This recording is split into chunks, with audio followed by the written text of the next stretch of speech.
Hello, my friends in Rebbl, my friends in divisions 5F and 5G of the REL. This is Jeremy Pigsofa Schofield, coach of Division Two's Oil Miners, and joined by the coach of the Lords of Decay, our friends in Div 3, the Golden Apple of Discord, Kallisti Maya. We're going to be the guys who are going to be coming at you each week. This is the Sneaky Bastards, and this is our week in review. So this is going to be the show that's going to go through your matches. We're going to stumble through it at first, but we're going to go through your matches. We're going to show the highlights. We're going to talk about what's going on with your teams, and we're going to let you know what's happening around your division so you can have a good idea what everybody else is doing and kind of give you an idea what's coming next week. Kallisti, last season, you and I both jumped into Rebbl. We had our very first seasons in REL. We were in Division 7, so much like our teams that we'll be discussing, we were kind of at the back end of the whole program. We were brand new teams that didn't play in any Greenhorn or have any Spin League games. Kind of the right from the back of the run to the front of the run. How are you liking Rebbl so far? What's your experience been?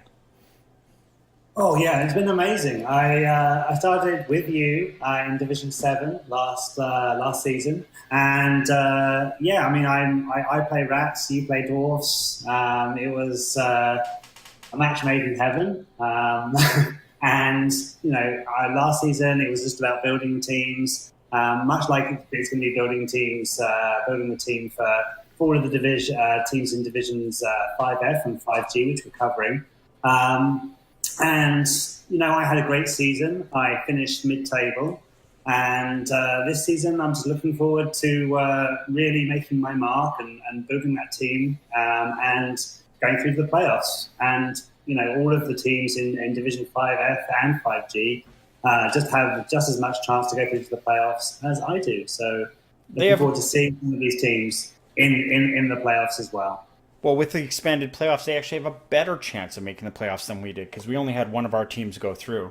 I had second in our division. I was playing dwarves. It was supposed to be just kind of like one of those little vacation things because I'm mostly a halfling player in tabletop, big tabletop player.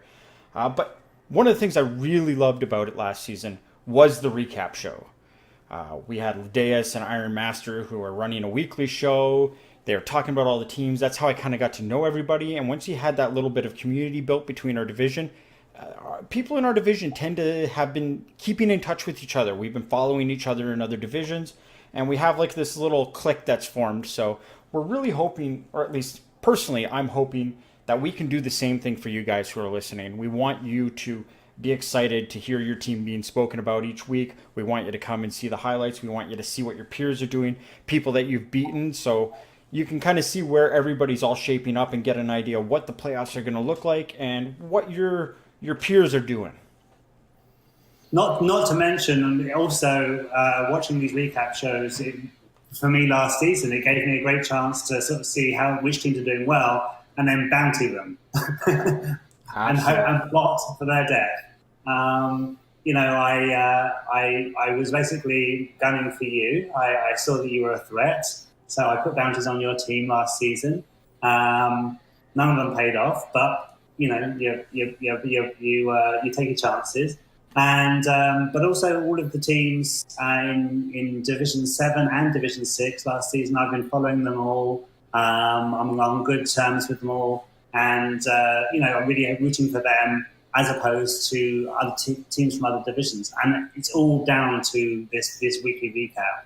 It really sort of helps you familiarise yourself with the teams and sort of build a community. So it's great for that. And hopefully our recaps can do the same for you. All right, so we're going to run through the teams really quickly. We're only going to spend a couple minutes on each, and we're just going to fire through all the teams in Division 5F and 5G because those are the two divisions that we're going to be covering on this show. So without further ado, we're going to get things started in 5F. And we're going to start with the Halflings. Now, one of the things that I saw, 5F is on fire. They've gotten almost all of their games done as of the time of this recording, but we're just going to take a quick look through here and see what we've got for builds. So, I've got Flinging Fun with Mr. Christie. I'm on the same page. Beautiful. So, we've got some Halflings. They went with the 630 team value. They went with the Nuffles Altar. It looks like a halfling may have died in the last game. We're not seeing a fan factor increase, so I'm guessing that maybe we had some sort of draw. Definitely not a win because the fan factor for sure would have gone up. But this is just a really awesome team. It's the 14 halflings. I usually like to go with more rerolls personally, but if you keep your team value down like this, you're definitely going to get your chef, and you should be able to get your deep root as well. So can't really go too wrong with it. My only knock on this team was the fact that they used Willow and Deep Root as player names for their treeman, which deserves a slap because that's just going to make it really hard to cover these games.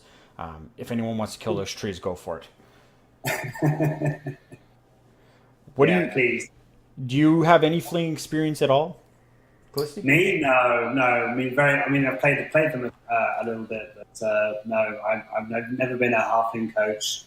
I know that this is a pretty good build. You've got your 2 trees, you've got the rest halflings, which is basically what you can do. He's gone for the one team reroll, and he's going to be going for the sort of classic route of being able to afford a master chef and deep root each game, hopefully, and just sort of really sort of min-max that team value and really sort of be able to afford the star players and the halfling master chef every game. So it's probably going to do okay. Probably just needs to settle into the rhythm of being a halfling coach. I would love for him to get a team motto in there, but I like the mustard seed color that he's gone with. I'm really excited to see what these guys do and get some highlights. Gonna flip over to Once Bitten with Bud Tugley. So, what have we got here? We've got some vampires. Doesn't look like they've played. If they have, they haven't had any SPPs, but this is the good old-fashioned meat sack team. So this is where we had ourselves the 3 vampire build with the 4 rerolls.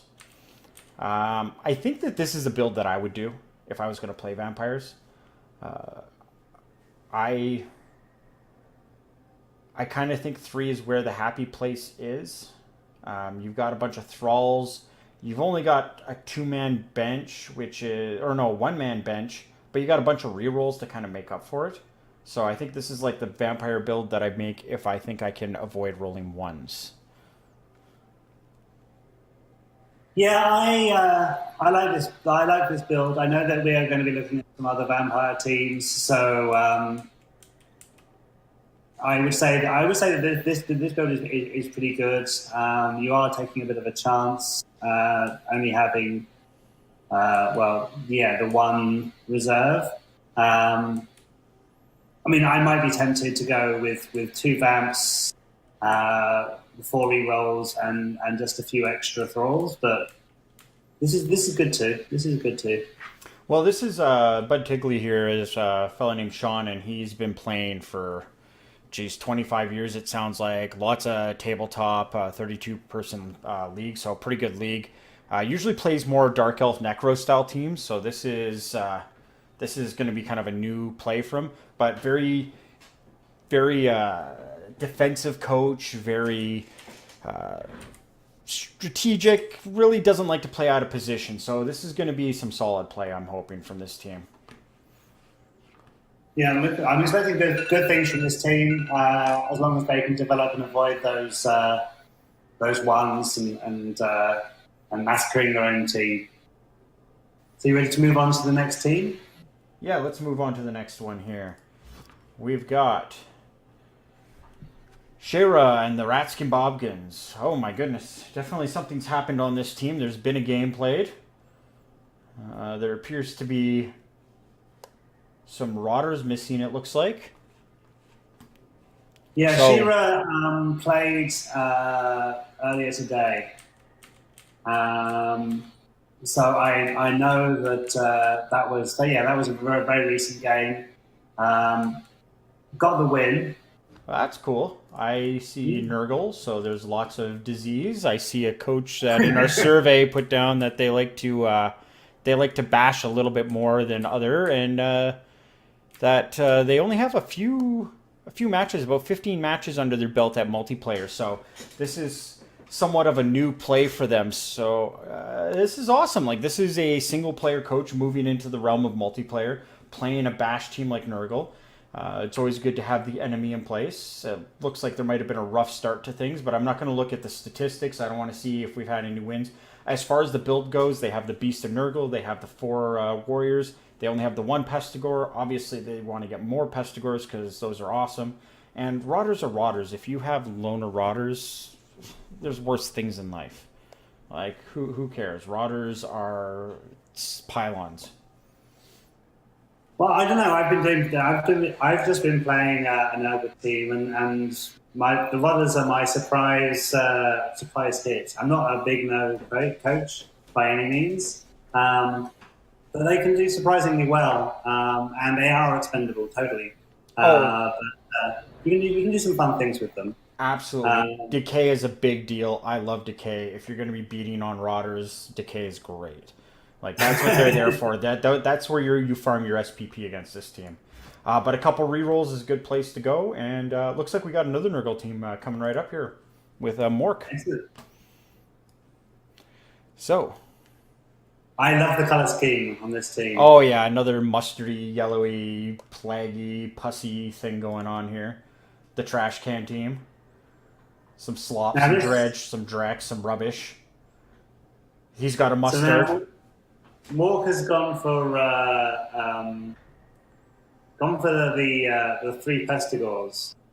Is it 3 Pestigores? Oh no, it's 2 Pestigores, some Fan Factor, an extra Rotter. I'm guessing is what also came out of this.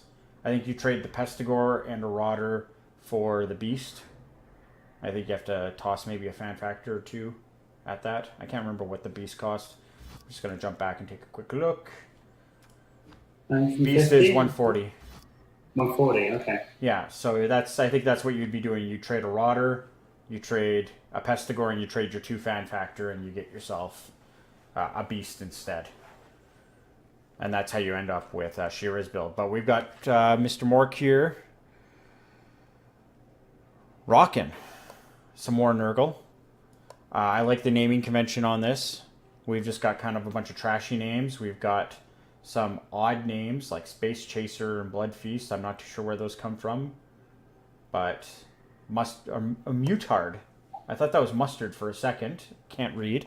But I like the Rotters. The Rotters are all very garbage names because, well, they're Rotters. Yeah. 2 Fan Factor. We got the same thing. Pretty much the difference was the extra Pestigore. I could see the extra Pestigore. I like having that movement. This is going to be a team that can play a little bit more out there. And it's not going to rely on that Beast just to pin things down. But the Beast is so good. Oh, the Beast is so good. I agree. I'd rather go the Beast route, but this is going to be a team that plays a little bit more, what's the term I'm looking for here? Maybe a little bit more dynamic. Like, they're going to be running the field a little bit more, I think. And they're going to be able to have an extra Rotter for you to farm. But they are missing out on the wonder that is the Beast Nurgle. Wonderful roadblock piece. There you go. All right. Well, keep it rolling. J-Town Okie. J-Town Okie. What do we got here? J-Town. Well, we got the Oklahoma Sooners. Oh, we've got a team that's played a couple games. A Black Orc has block and somebody has Mighty Blow. So, yeah, that's a troll player. Or an Orc player. But this is a troll team. A troll Orc team. So they went big guy style. It seems odd to me. You know, they went for the troll. They went for the 4 Black Orcs. They went for the 4 Blitzers. They went for the 2 linemen. Don't have the thrower, which I have mixed feelings about. But other than that, this is a solid build. What are your thoughts on this team? I like Orcs. They're all armor 9. The thing that I love about it is, it doesn't have a thrower. The thing that is strange to me is that it does have a troll. Starting off with a troll just seems so odd.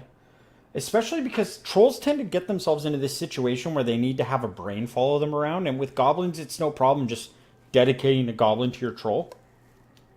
But orcs are tough enough that I don't really want to have an orc have to stop what it's doing to go back and talk to the troll. and convince it to do what it needs to do. Maybe it has a black orc that's next to it, but between a black orc and a troll, you should be able to crush anything that's in front of you.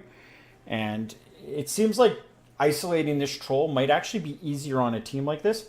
And if you don't, you're probably going to be tying up two pieces. It's that kind of piece economy where all of a sudden now it's like you've tied up a lineman and a troll with your one piece.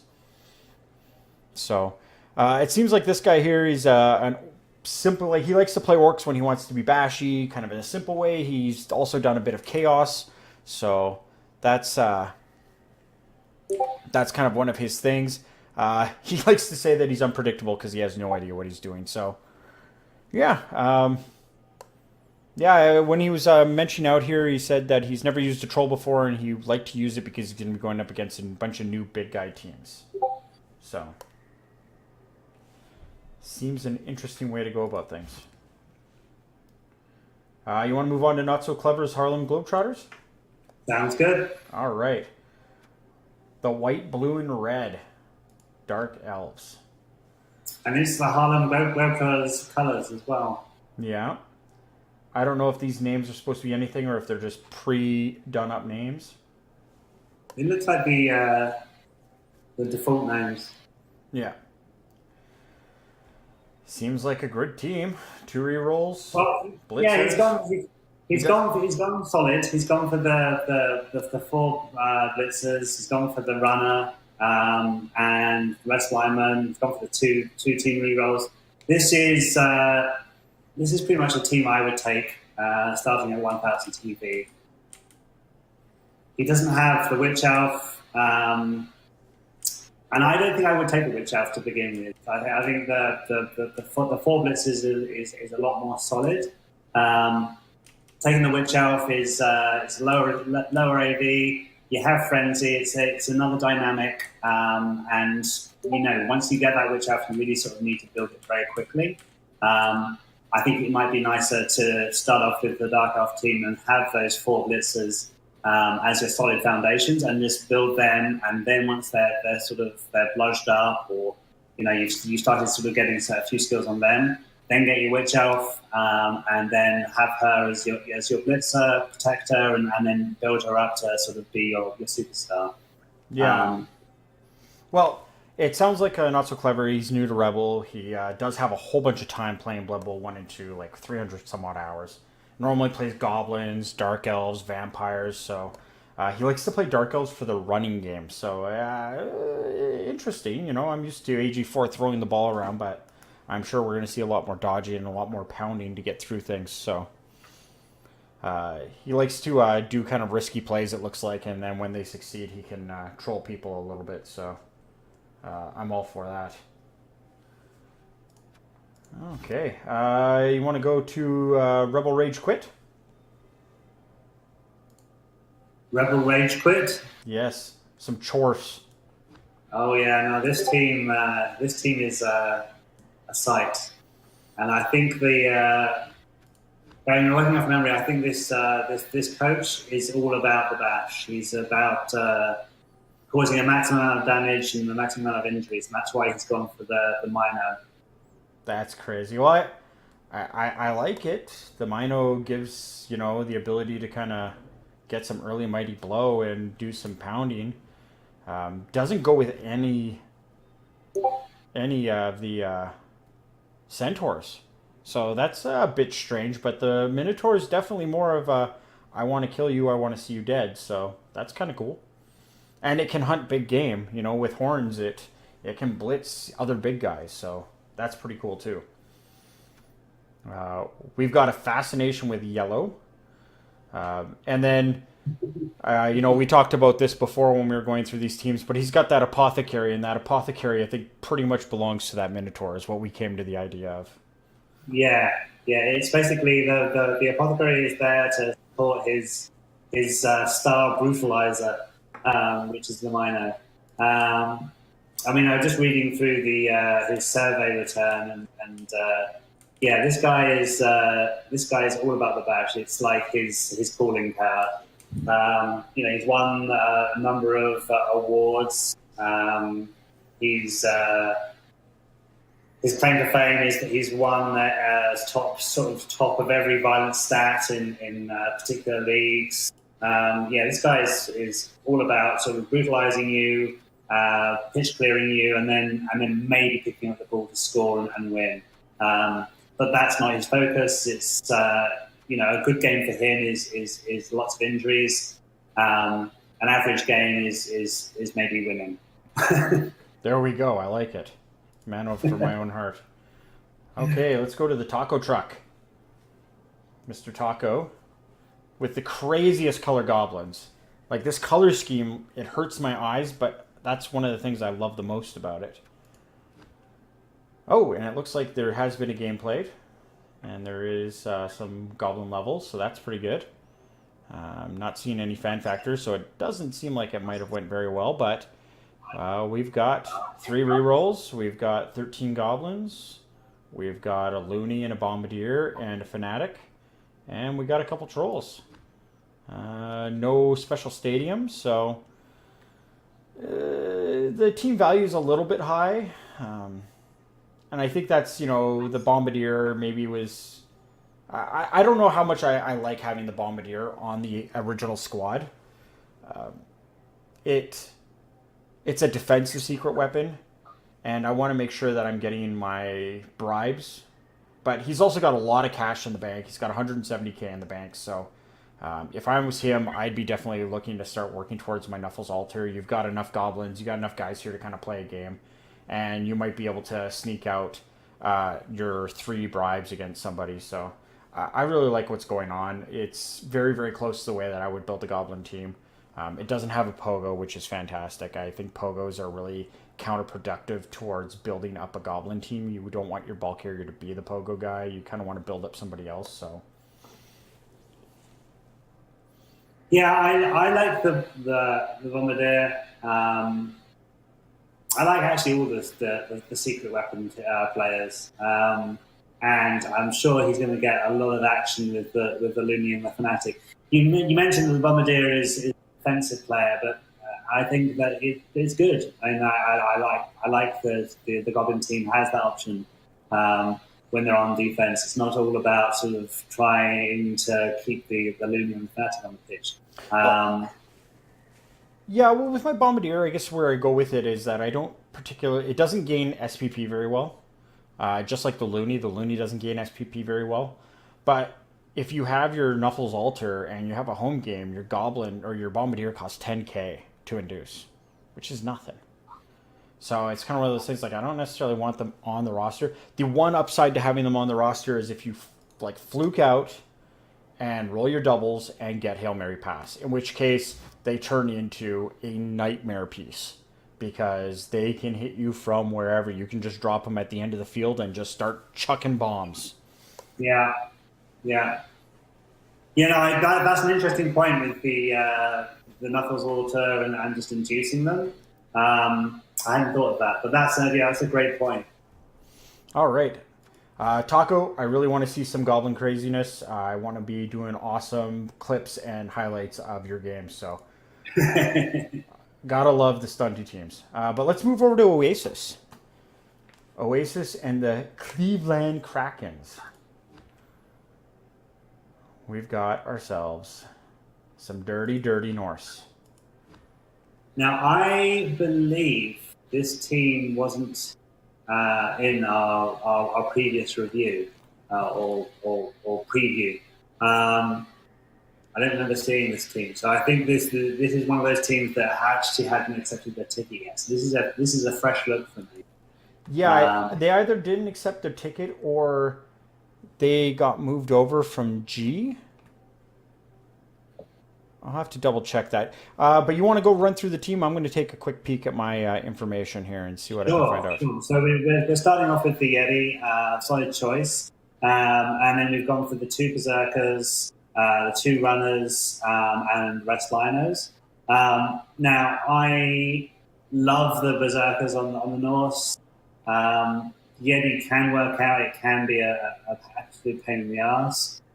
Not too sure on the 2 Runners, but they are solid pieces, but they are also almost twice the cost of a lineman. And there is a valid, very, very valid tactic to have with your Norse teams in that you take the majority linemen because they are so cheap and then they build very well. They start with block and they're average pieces.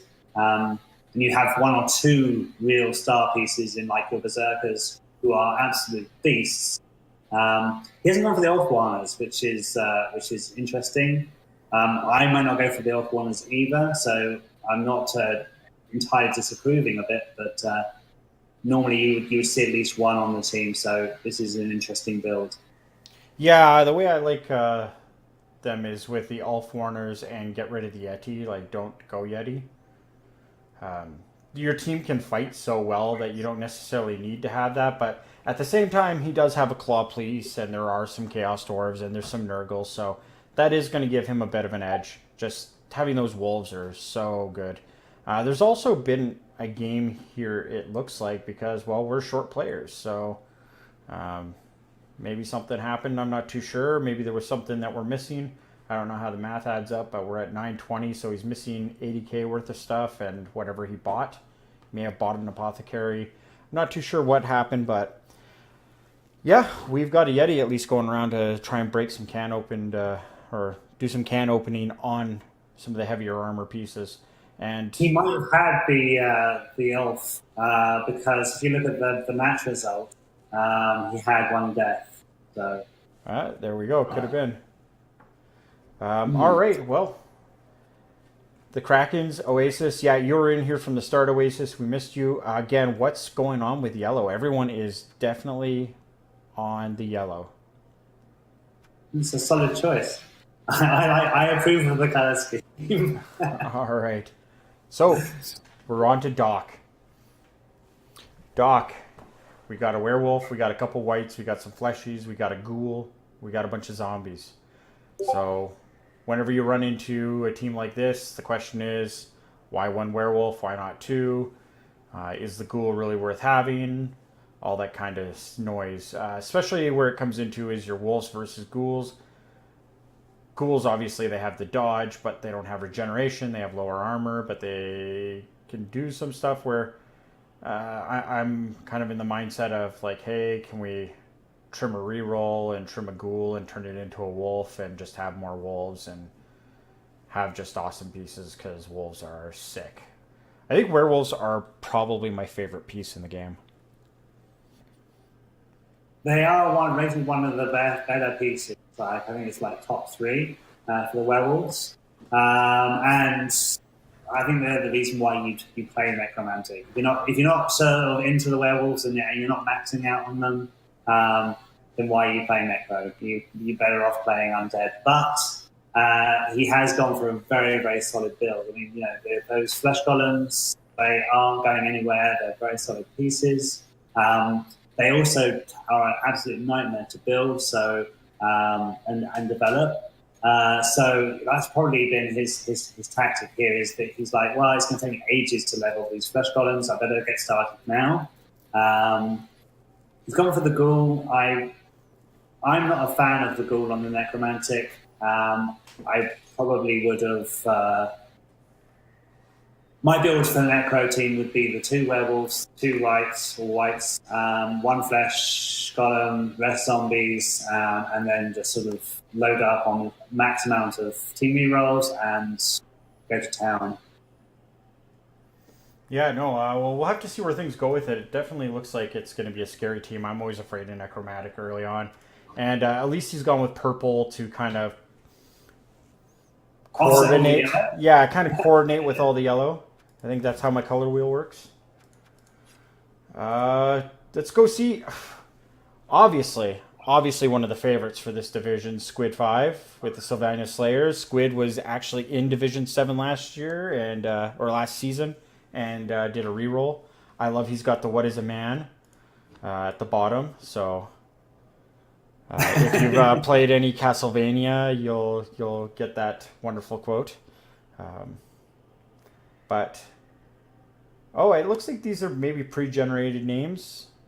I don't know. We got a Handsome Tim. We got a Mike Hawk. Ha ha ha, Mike Hawk.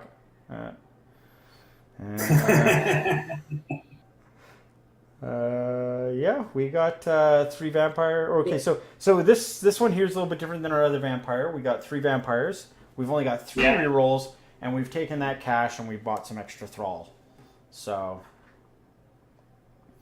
So now this team I'm actually a little bit more of a fan of. You've got your three vamps. You've got an abundance of the thralls. You've got your three rerolls, and yeah, you're going to have those bloodlust moments, but you have a bench, and you've also got to remember that as vamps, it's not only your team that's attacking itself, but you've also got an opponent that really wants to kill you and take out those vamps. I mean, it's a solid strategy. So he's got some backup there. He's got some depth for his squad. He could do pretty well with this team. yeah, my whole thought on it is I prefer the other build that we saw. I like having the less thralls, and really what that just comes down to is MVP rolls at the end. If you could do this with Blood Bowl 2016 tabletop rules, where you choose three guys and then assign an MVP randomly to one of those three guys, this build is definitely better in my books. But since we're doing random MVP, I am willing to shave a couple thralls just to try and get those MVPs to land on my vampires a little bit more. So, yeah, I think that's all it is quite literally one less thrall and one more reroll. Would that give me enough money? Or no, I have to cut two thralls to get my extra reroll. So, Yeah. yeah, I'm still good with that. I'm okay having one thrall bench. And I have three vampires, and vampires are awesome. I'd build six vampires just for the fun of it. Although I don't think it would be very fun. All right, so Squid, get her done, buddy. Represent Div 7. Okay. This fellow named Gamba. Yeah, but it looks like a I'm not too sure what the story is with this Gamba. Level 14 coach must be new to the Rebbl. So a little bit of backstory. Gamba's the boss. He's one of the two heads of Rebbl. Sort of taken some time off. He's back this season and he's going Amazon. So very, very solid team. Amazons is one of those teams that if you're not dwarfs or you don't have tackle, you hate them. If you do, then it's a female buffet waiting to be served. And in case you're wondering why I'm saying that, take a look at the team, and it's dodge everywhere. Every single player has dodge. Dodge is obviously that great skill, and this team develops so well because a single level up on any of these players, and they've got blodge. Yeah. Linemen all have blodge. The catchers, the thrower, the blitzers come with blodge. It's a crazy team. Yeah, and the blodge is so difficult to deal with unless you have the tackle in place. So take a look at your schedule, find out when you're going to play Gamba, and make sure that you have some tackle for that match. Because otherwise, this team's going to run all over you, and you're not going to be able to knock them down. And since you're not able to knock them down, they might actually start basing you. If they start basing you, they're going to start bashing you. And, this is a team that on paper doesn't look like it's a bash team, but Amazons turn into bash teams because they're fearless. You can't knock them over. You just push them around. I like the setup. I like a couple catchers. I like the thrower. Got one person bench. You got your four blitzers. Obviously, sometimes people argue that the blitzers aren't worth it because you can turn a line woman into a blitzer very easy just with the skill up. But you do get that strength access with the blitzers, so that's how you turn them into your killers. So that strength access is a big deal. All of a sudden, you get some mighty blow, you get some piling on, then Killer K turns into an actual killer. So, this is a team to watch, a team to be scared of, and it's not because Gamba's paying us to say that. All right. No, I definitely think this is going to be a great team to watch, and yeah, be afraid.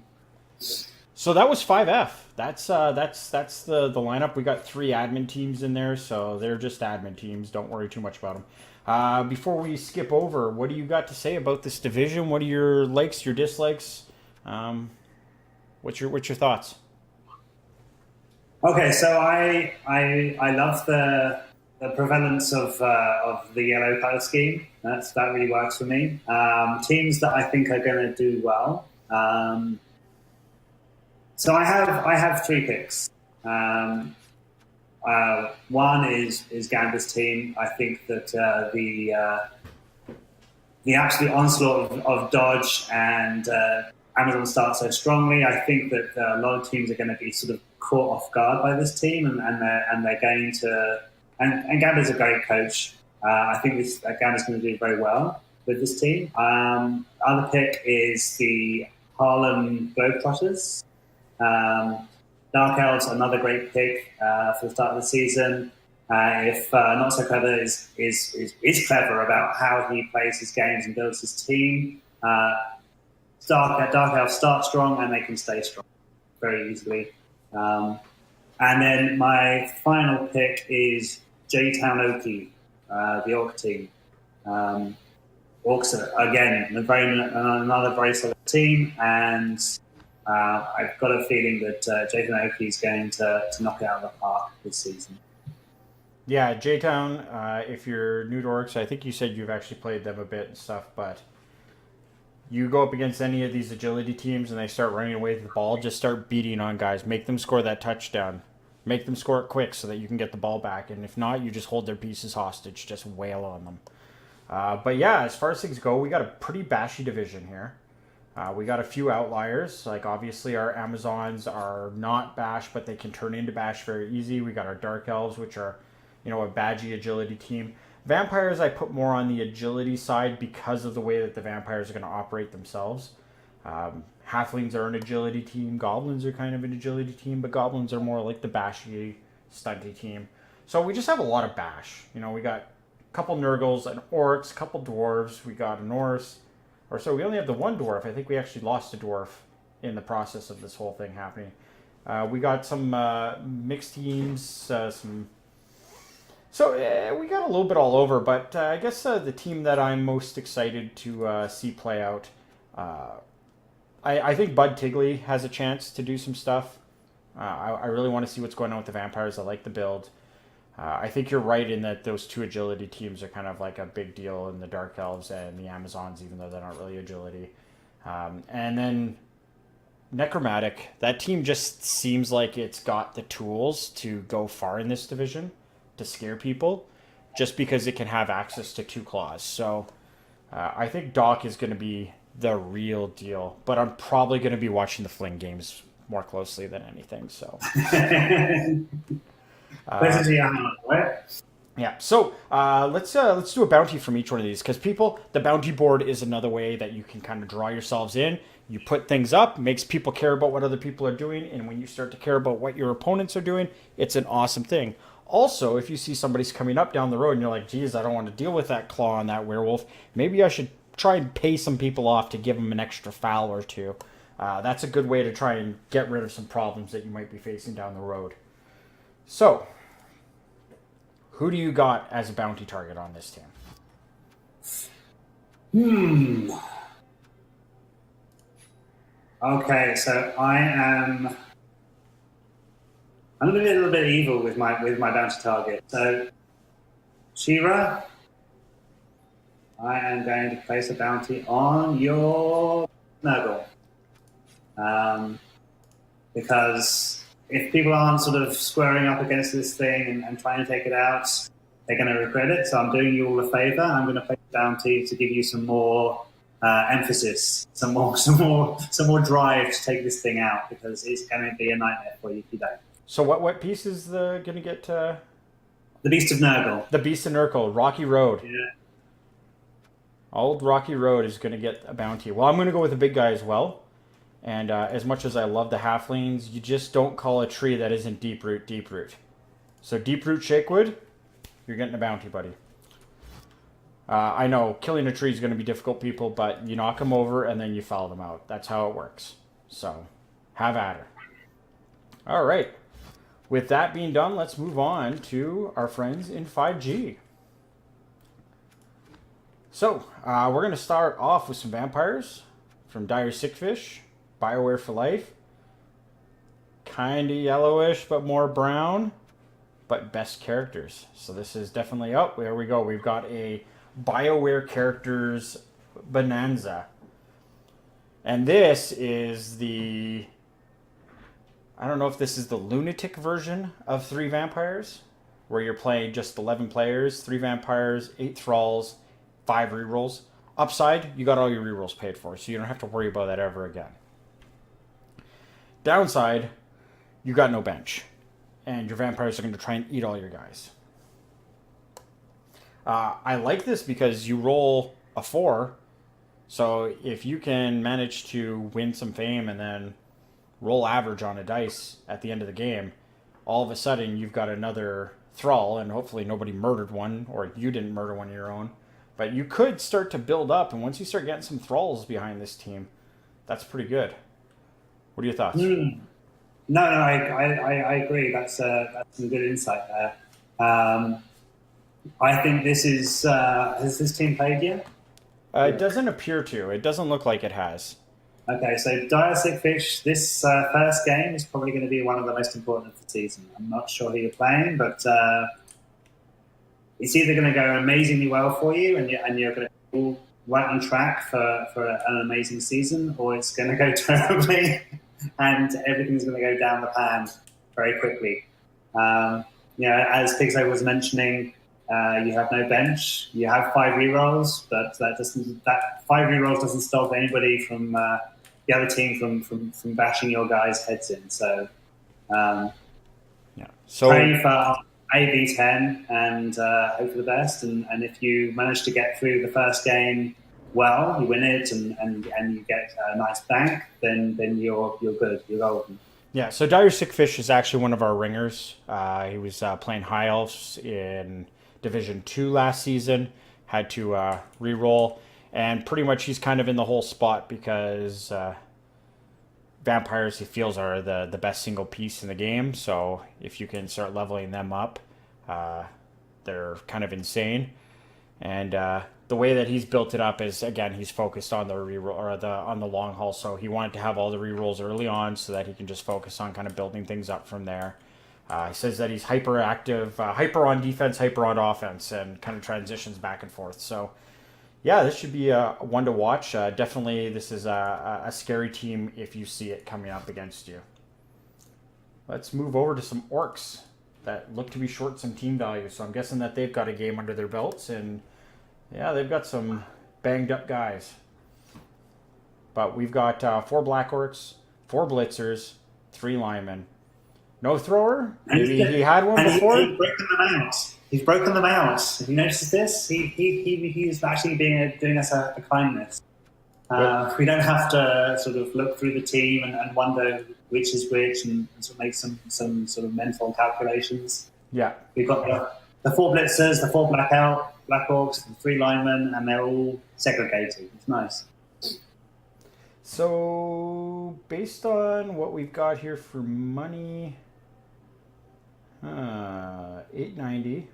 He's missing 130 right now. So that would have put him 20k higher than he could have been. So probably bought an apothecary is my guess. Started with this stuff here and bought an apothecary and then had a couple K in the bank. So regardless, looks like he had a pretty decent start. Doesn't look like he won his game, but I really like it. 4 blitzers, they're mobile, they can hit things. They got AG3, 3 linemen, they're linemen, but they're big enough and strong enough and people like them. And then the black orcs, which take, much like the flesh golems, they take forever to do anything with, but if you can get block on them, then all of a sudden they become a lot more fun because you don't have to worry about your 1 and 9s. Yep, a wall of block guards, black orcs is a terrifying thing to play against. Well, it's just that strength advantage, right? Like, yeah, trying to deal with that. So, Yeah, Brian, he's new to Rebbl, actually new to PC Blood Bowl. I guess he's been an Xbox player, so um, he likes to go by the name One Die Bry, or at least other people would call him that. So, yeah, best way to get better, get an assist. That's all it takes. One die turns into two dies, especially with orcs. All right, let's go to some Dark Elves with We Chillin'. All right, well, we've got a Dark Elf team that looks like it's played a game and it's short players, so this is a Dark Elf team. This is how they work. Yeah, yeah. It started with a Witch Elf, so different than our Division 5F team, it looks like. A couple Blitzers, some linemen, a Witch Elf. Maybe there was a runner in there at some point. Maybe there was another Blitzer. I doubt it, because you need that extra money to pay for the Witch Elf. But without knowing too much more what's going on with it, I kind of like the early Witch Elf. It's a very powerful piece. It can do some crazy stuff. It's just kind of hard to get it developed without that foundation around it. So just because it is armor 7, if people can get their hands on it, they will bash the living tar out of it. But this is the scary piece for this team. Totally agree. Totally agree. It's a bit of a shame that he's played a match and he didn't utilise that Witch Elf. It has no SVP. All of his SVP went on to those blitzers, and you probably could have done with an extra block, especially if you're not going to focus the SVP on that piece that is vulnerable to begin with. But yeah, this is a great build. Shame he got a few casualties. I think he was playing a Goblin last game, his first game. So Chainsaw can do a lot of work against a team like this. Exactly. I think he found the dark side of the Goblins. So he got bitten by them. Yeah. No, it sounds like he's a pretty relaxed, conservative, safe coach. Plays Dark Elves. Loves Dark Elves. Said if this team ever get re-rolled, it would just be another Dark Elf team. So he just plays Dark Elves. So yeah. He likes the fact that anybody can do anything, and with AG4, yeah, pretty much anybody can do anything. There's no strength 2. It's a bunch of just sick elves. All right, let's go to Rodog and his Amazons. These Violent Delights. Yeah. And another Amazon. Yeah. Yeah, it's an Amazon team that looks like they did a little bit of bashing, and they did a little bit of touchdowning. They have an extra fan factor, so they did a little bit of winning. Or they did a little bit of tying, but still 2 touchdowns seems like it's pretty good. I managed to get an MVP on a catcher, so that's pretty decent. Yeah. We got the 1 thrower, we got the 2 catchers, we got the 4 blitzers, we got the 4 line women. The same build that we saw with the other fella. 4 rerolls. 4 rerolls, again, always seems kind of high for Amazons in my books. Pretty much you're using those rerolls for go for it and 1 in 9 blocks is from what I can tell. Maybe I guess your pickups, but yeah, I have a little bit of experience with Amazons, and yeah, those early days, those blocks, it's a nail biter. You're on the edge of your seat when you're playing Amazons with those early blocks. If you're not doing it with your blitzers, I do see that he picked up 2 SPP on 2 of the line women. So I think he is a sort of bash heavy who likes to base and likes to sort of try and get those injuries on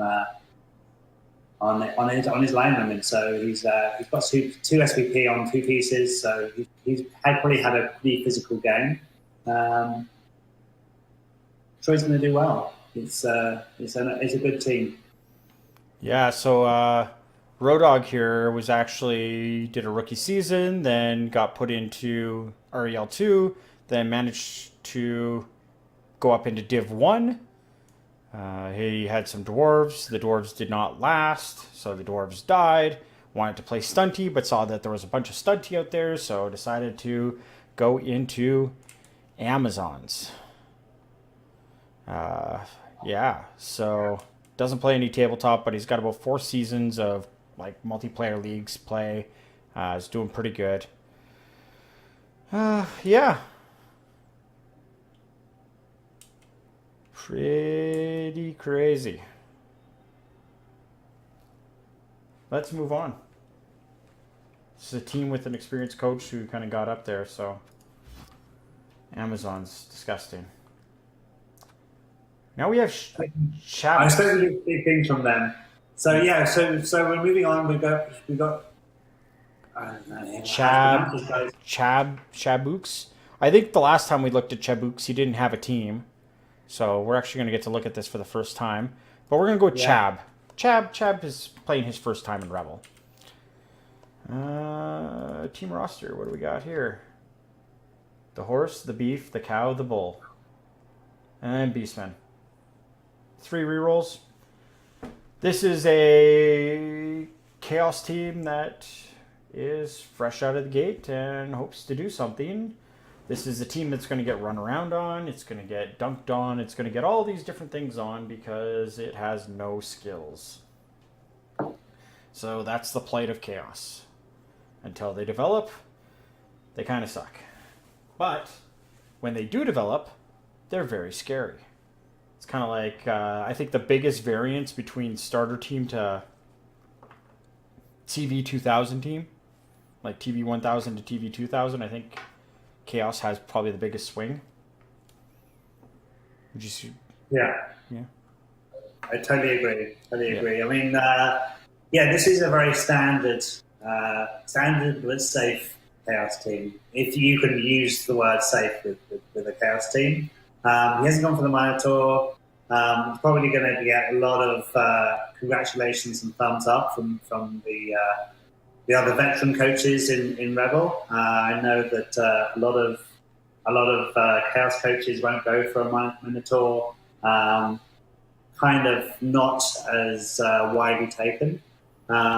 He has gone for the very solid 4 Chaos Warrior, Rest Beastman build, and he's probably going to have a slow start, but once it develops, this team is going to be amazing and very scary.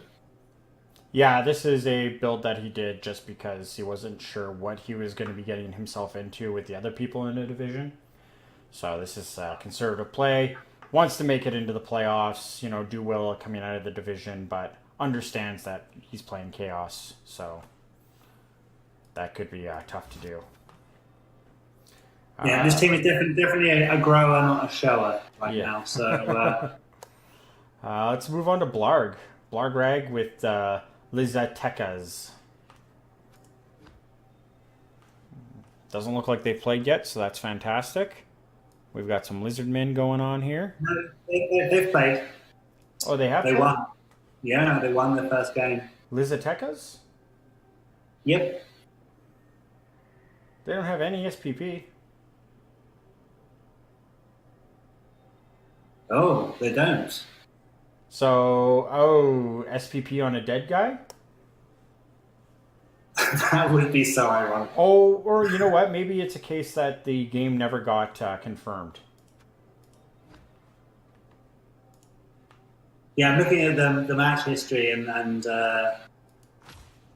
was a 2-0 win, and there was activity, no deaths. So Yeah, I'm guessing that this game probably just hasn't been, never got confirmed or whatever the case may be, because the roster does not reflect any of those SPPs. So we're looking at a fresh roster until that gets the check mark.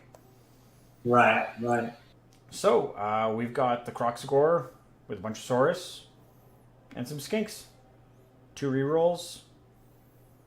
Seems like the way that I would build Lizardman. I really like the Croxagore. I think it's one of the better big guys. This is definitely a team that can afford to take them. You got your Sauruses that just go and bash everything up. And then Skeeter Shatter, Skitter Scatter, Scooter Skeeter. The Skinks who are going to be picking up balls and running around and trying to score them with them. Oh, Blarg. Blarg is new to Rebbl. Looks like he normally plays Nurgle. So, really good at rolling dead into dead, so that's always good. And says that he knows what he's supposed to be doing, but he likes to play aggressive and risky anyway. So that's that's a pretty cool way to go about things. Yeah, there's a man after my own heart, and I for one actually really love the Lizard Man team, but they do cause me no end of problems. Um, they they're a tough team to develop because you've got your skinks who are your SPP hogs, and they can develop very. And you have access to agility skills on normal rolls. You have your Saurus who have general and strength access, but they develop very slowly. Yeah, this is a tough. Lizard Men are a tough team to build. Once you get into starting to build the team, though, they're amazing. I love them. Yeah, no, it seems like a good team, and it's a team that if you get yourself kind of messed up and out of position, the skinks can kind of bail you out in a lot of spots. So, Totally. yeah, it's basing up sources, hoping that you can stand with that strength 4, and if you can, great. If you can't, well, that kind of stinks, and letting the skinks run around. So, again, this is one of those teams that lizards are always. I feel like they're very random, like whether or not they get the skill ups, and if they can get the injuries off the start and start to develop, they can get very, very scary very easily. Yeah, as I said, I really love this. Problematic to begin with. Switching over to Scooby and the Gang by Travel Scrabble. Going with the green and black checker pattern. Really, really like these uniforms. These are going to stand out. You're going to know when we see a highlight with this team for sure. And what do we got? We've got a werewolf, a ghoul, 2 whites, 2 fleshies, and some zombies. Looks like we've got a game that's been played, and Butley, the werewolf, got himself a touchdown. So we're getting some SPP on the pieces that count.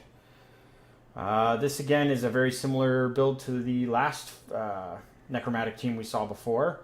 So pretty much the same comments that we had. Would rather see more werewolves. This obviously looks like some sort of stock build.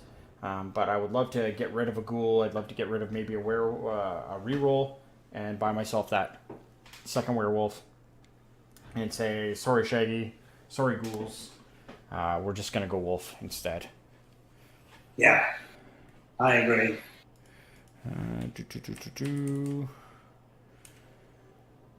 Let's see. So, it looks like we got somebody who's played online for about 4 years. I'm guessing that they probably did some more of Fumble.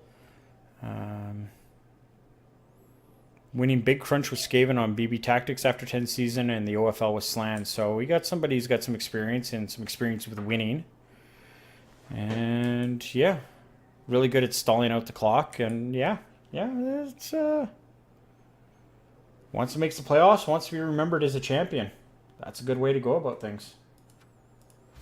Scooby. All right, Tez.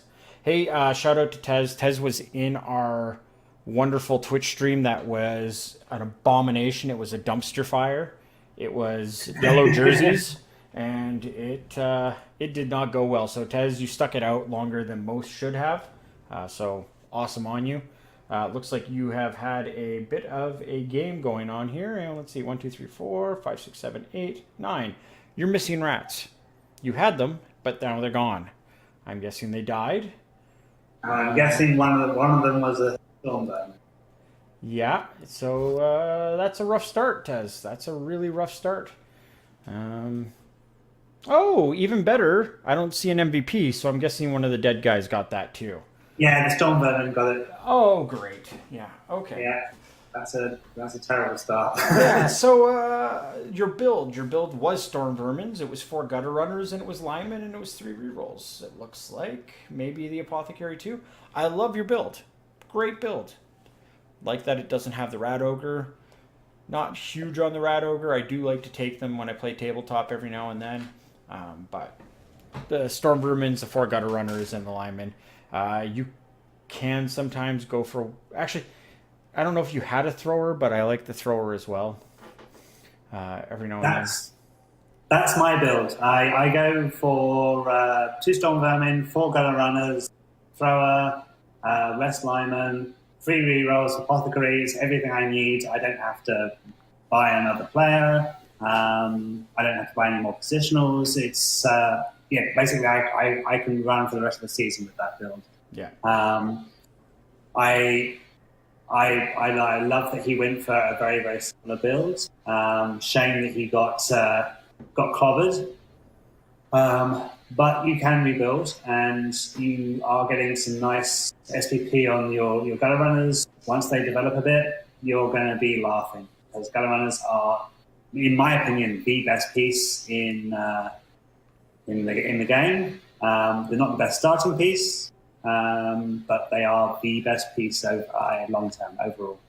Yeah, if you can get wrestle on a gutter runner, holy jeez. Wrestle strip ball, a wrestle strip ball gutter runner, this team just transforms.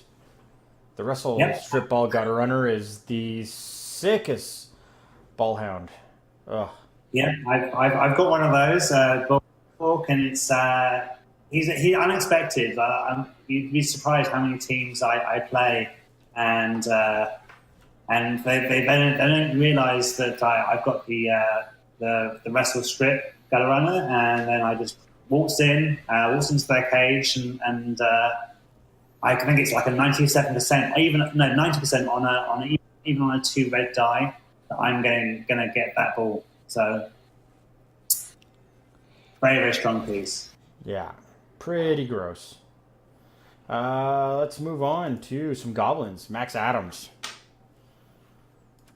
All right. You just got excited there. I can hear it in your voice. You're like, oh, goblins, yay! Yeah. Again, close to what I would want to do with the build. Definitely would like to see. Would like to have seen a Fanatic on this one. I love Fanatics. I love the Loonies. I love Fanatics. Fanatics, I think, are my favorite of the Goblin special weapons.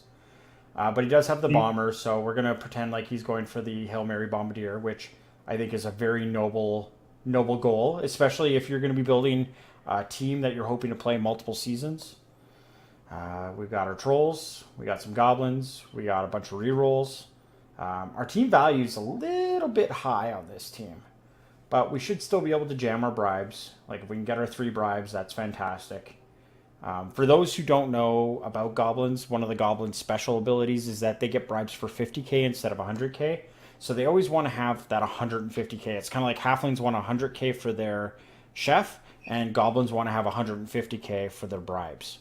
And the bribes are what they use to keep their secret weapons in the game, as well as managing their bench so that they can keep them on for the majority of drives. Because the worst thing that happens to goblins is when the other team scores a touchdown on turn 8, and then you get a turn 8 drive and you don't have a bench to hide your special weapons. So they all of a sudden lose a whole drive because of that one turn you have to play them. But love it. The club name is Goldman Sachs, so Cheaters and Such is a pretty funny little name. Like the little black and orange with the flame uniform that we got going on here. Really upset to not see a Fanatic, though. Really love Fanatics just because they actually skill up. Because once you start to put Mighty Blow on a Fanatic, it's pretty cool. When you put Grab on a Fanatic, you can start to do some really silly things. The best thing that Grab does is it just lines you up so that when you make your next move, you can put the guy adjacent to someone and try and get, that 60% hit, which is always good, especially right off the line. Any thoughts on goblins? No, I mean this looks like a nice build. I'm not a big goblin player, big goblin coach. If I was going to go with this build, though, I substitute the Bombardier for the Fanatic. I think it's such a valuable piece. Yeah, no, I think this is a good team. You should do well with these. Yeah, Max has been playing like 25 years, some tabletop, all that kind of stuff. He actually had gotten to the Blood Bowl 2 champion ladder in season 2 with humans, so he's got some experience, he's got some success. Always good. Moving on to Vapor Gecko and the Castlevania Creeps. Vampire teams, you're always going to see Castlevania stuff. Is only a nibble for a team quote. Looks like we've had a game, and it looks like we might have had a win. And he's doing the Sage certified 2 vampire build. So a bunch of rerolls, 2 vampires, thralls for days. It's got the apothecary. I think that's kind of strange, but I guess you got that extra money because you didn't buy your extra vampires. But he managed to get a touchdown on each. So next game we could see level ups on both vampires at this point. Yeah, what I'm thinking is that he's going safe. He's going to build those vampires up, those 2, and then just as and when he gets another K or 110K, he's going to get them the 3rd and then the 4th. This is another slow build, but very safe, very safe. Well, I guess that's a case of like how many vampires do you max out at? Or do you just put it into a case where you get the extra vampires and leave them on the bench? Yeah, I don't know. I don't know. I mean, if it was me, I would probably go for a 3rd vampire, maybe even a 4th, and then sort of once I have a sort of a good feel for my team and sort of how many times I'm going to be bloodlusting, either have that 4th on the field or keep him in reserve.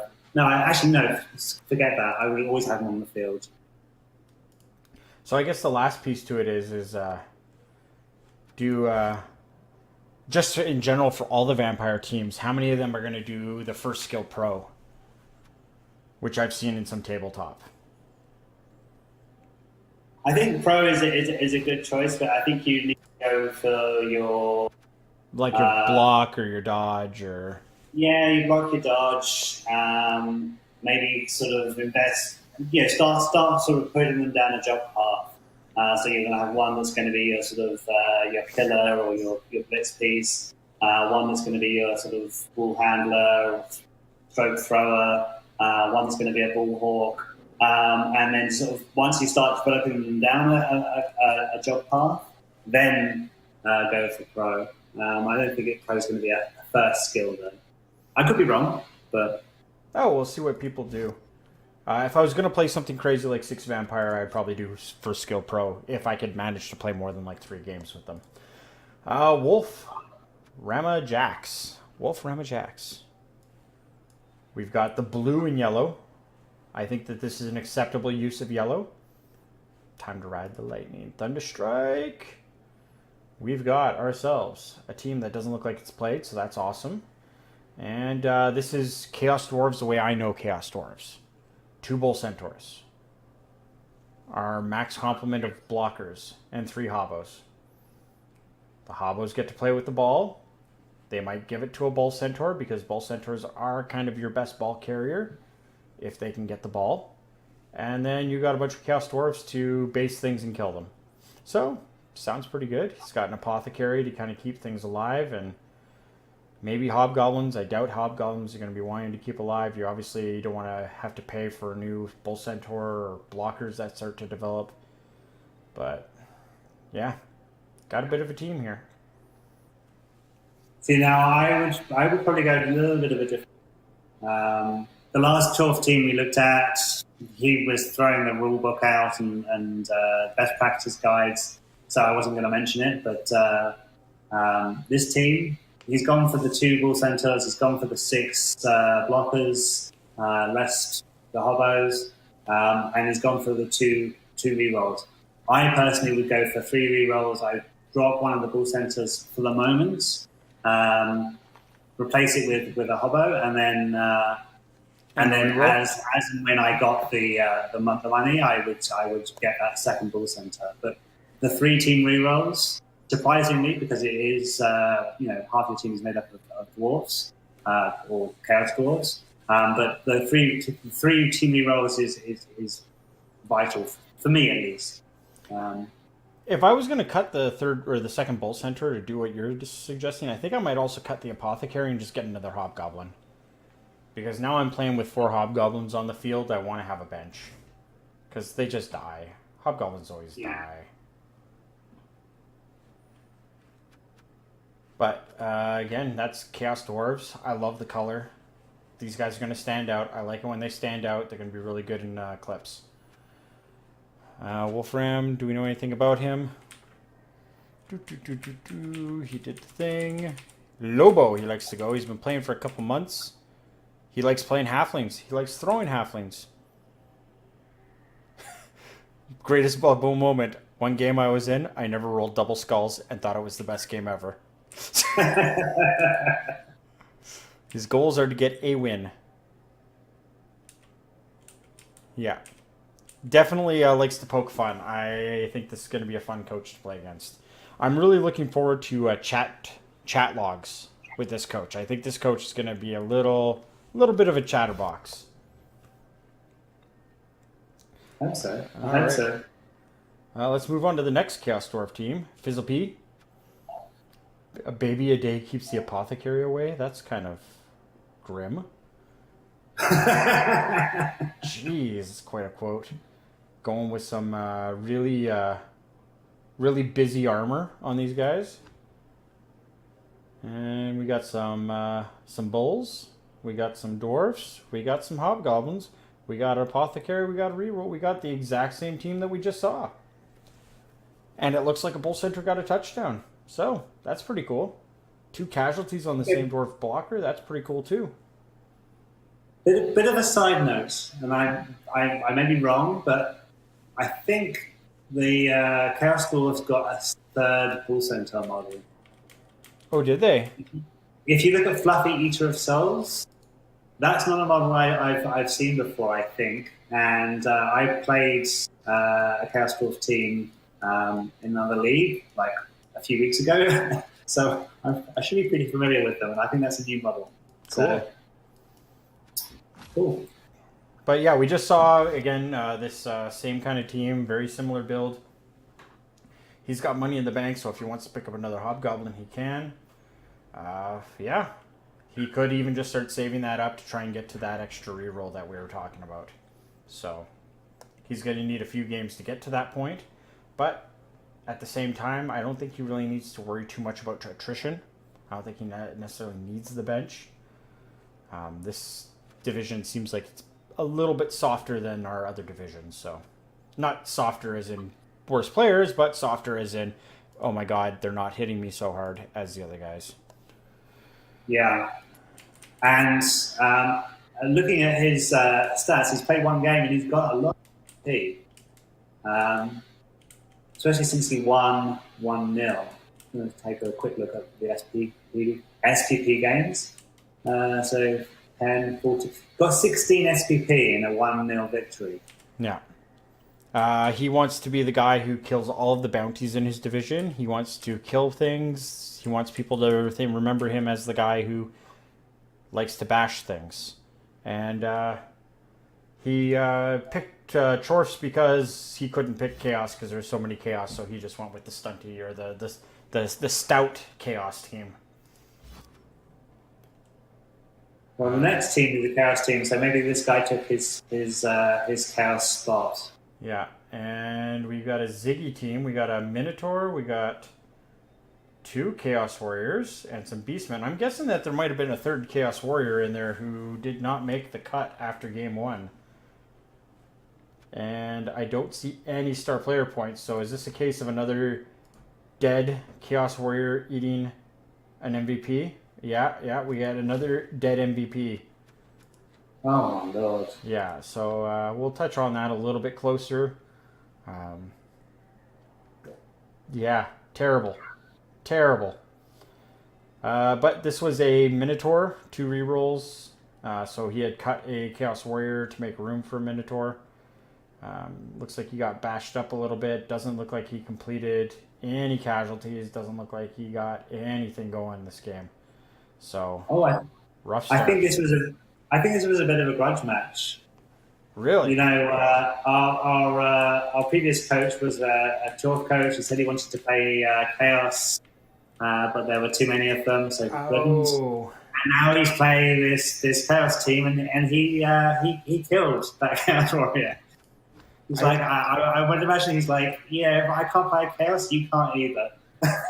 I don't know much about NFL, but it seems like this is like Dolgan Lions. I'm guessing this is a run on the Detroit Lions, and I don't know if the Detroit Lions have a lot of injury issues or getting pounded on, but that's what happened to this team. So I'm hoping that we can see rebound. Like this is a tough place to be, but we had some coaches like that in Div 7 last season who kind of had that immediate speed bump off the start, getting set back with losing some key pieces. But just keep at it. Next game, you could be in position to replace that Chaos Warrior and make Ziggy do some work. Let's get some freaking blitzes off with him, kill some things, make Ziggy do some work for you. Any other thoughts? No, I think this is. I'm going to be interested in seeing how this team evolves. Well, the last thing we got is our Austin Knights. And it looks like they played a game, but this was the other player in the game that wasn't confirmed, so we're not going to see any stats or anything here. We've got 4 blitzers, we've got a thrower and a catcher, and an ogre. I love the ogre on the human team. Ogres on human teams are how you have huge Jackmans, so that's a big thing if you're new to Rebbl. Look up Huge Jackman. There's a tournament named after him. He was a huge piece of the Handsome Jacks. So, which is SFG Sam or Vapor Gecko's team, who's also in this division. But yeah, absolutely. The Castlevania Creepers. Yeah, he is Mr. Handsome Jacks. He is Huge Jackman's coach. 4 games in Div 1, but we're not talking about him. We're going to talk about Lobster. So, Lobster, he's got the human team. I like the human teams. They are very, very open to how you want to develop them. I always find that human teams will have some stranger things that will happen with them. You'll see some more of like the fringe skills get used with these guys just because they're a little bit more of a toolbox style team. I like the way things went. I like the 3 rerolls. I like a lot of things that's going on with this team. So I'm not too sure how their game went, but we'll find that out next week when we do our recap of week 1. Any thoughts? I like the human team. I think that they are often underestimated, and a good coach will do amazing. It's very, very sort of solid and sort of regular build for this team. He's gone for the 4 blitzers, he's gone for the ogre, he's gone for the thrower, 1 catcher. Very, very standard, and these pieces will develop well as long as you can keep them alive.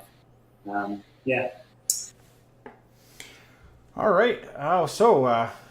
Also shout out to the awesome black and white uniforms. I really, really like the way the Austin Knights look. Good night. That's cute. Okay, so team to beat. Who's your top team or your top 3? What do you want to do with them? Okay, so I think I am going to pick. Look.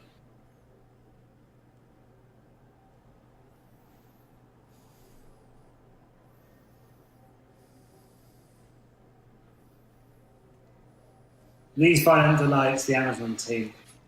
Okay. Yeah, I think that this team is just going to ride rickshaw over the rest of the division. Another team I'm going to be rooting for is going to be the Austin Knights. I'd really love to see a good human coach do well and advance to sort of those higher divisions and be a representative for the human teams in the higher divisions. And I think I'd be a fool not to sort of support and sort of predict that the Castlevania Creeps are going to do well as well. Beautiful. Yeah, I'm gonna do a BioWare for life. I kind of like this crazy slow build all in vampire thing going on. Really just want to see them do well. Kind of have this thing for vampires right now. Really kind of want to build a vampire team right now. So that's kind of a tough spot I'm in because that's something I want to play. So I got to find somewhere to get that out of my system. But I really want to see what Max can do with his cheaters and such. I like watching the goblins chainsaw things. I got to play with the chainsaw in the Chaos Cup today and was able to do some good work with it. So it was a lot of fun. Who do we want to bounty? Who are our bounty targets? What cannot stand to live? I'm going to go for the another big guy. I'm going to go for the Popsicle on the Techers. Coach Rag. Okay. I'm Blagarag. I'm going to have to go after an Amazon because it's a dwarf coach turned Amazon. Just doesn't seem right. And we're going to go for the catcher. Don't call me Billy.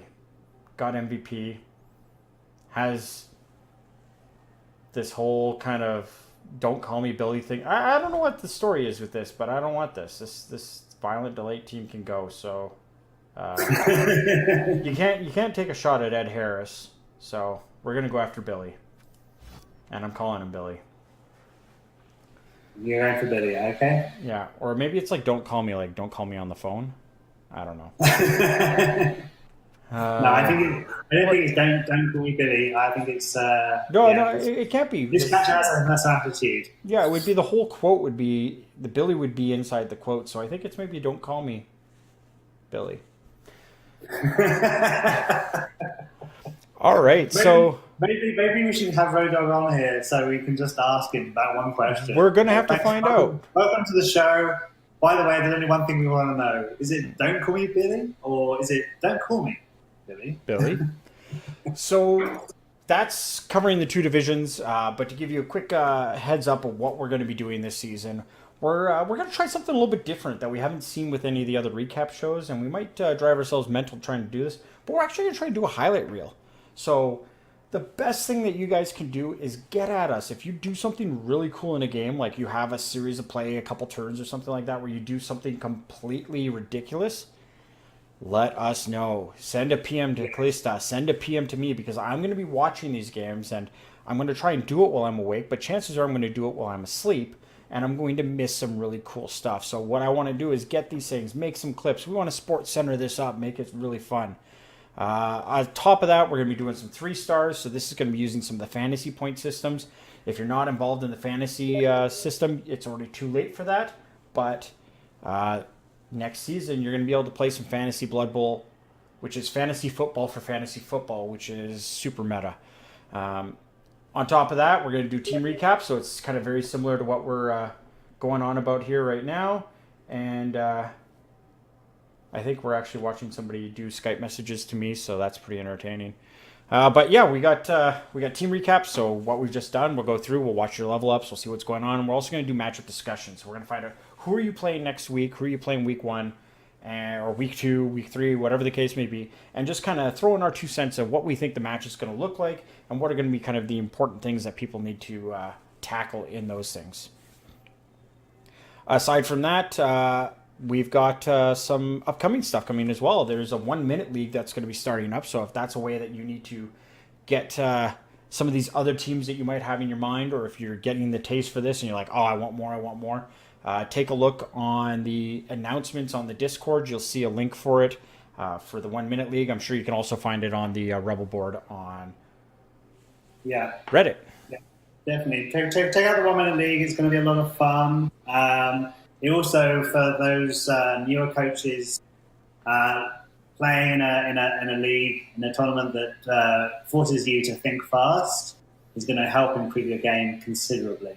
Yeah. So definitely check it out. The games are very, very short. They're like, because it's 1 minute, it's 45 minutes tops for a game. So you can crank them out. It's not going to impact your week. It's going to be a lot of fun, and it's going to sort of teach you things. Yeah, I played Chaos Cup this week, and we had halflings in the grand finals. Oh yeah, Bastias lovely. had his quarterfinal game and his semifinal game were chocked full of like the most. Okay, he's completely out of this game. It's turn 13 and he's down 2-0, and he comes back to tie and then win it in overtime style games where it just you have to do exactly this in order to still be on the path to winning, and that's what he did. He just pulled the dice out, and it was hilarious. But Chaos Cup was very, very exciting. It's a 1 minute tournament. They do 1 day tournaments in Rebbl. So the next one's going to be a huge Jackman tournament, which is a tournament based around the big guys on your team. So keep an eye out for that. That's going to be really good. But with these tournaments, they like to do 1 minute style so that you can get a lot of games in. I played in it. I made my division cut and got into the single eliminations with some Underworld. I played 5 games in about 4 hours. So it's pretty impressive what you can do with 1 minute games. And if you are thinking the time commitment's going to be tough, 1 minute league might be a really good way to get that extra game in that you want to play. Aside from that, this has been our kickoff episode. We're going to have this up on YouTube. We're going to be recording new shows, I think, on Tuesday and trying to have them up for Wednesday, Thursday, so that you guys can kind of see what's going on.